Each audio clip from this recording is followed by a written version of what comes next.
ఈ రాష్ట్రంలో ఉన్నటువంటి పేద వర్గాలు వాళ్ళందరూ సన్న బియ్యం తినాలని 13,525 కోట్ల రూపాయలతో రాష్ట్రంలో ఉన్నటువంటి పేద ప్రజానికం మొత్తానికి దాదాపు 3,10,00,000 మందికి సన్న బియ్యం అందించాలని కార్యక్రమాన్ని రాష్ట్ర ప్రభుత్వం తీసుకొని ముందుకు వెళ్తా ఉంది.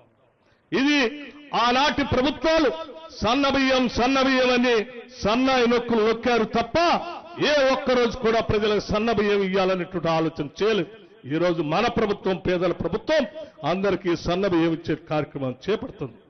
అంతేకాదు పండించే రైతులకు 2,675 కోట్ల రూపాయలతో వరి సన్న ధాన్యాన్ని పండిస్తే బోనస్ ఇస్తా ఉన్నాం.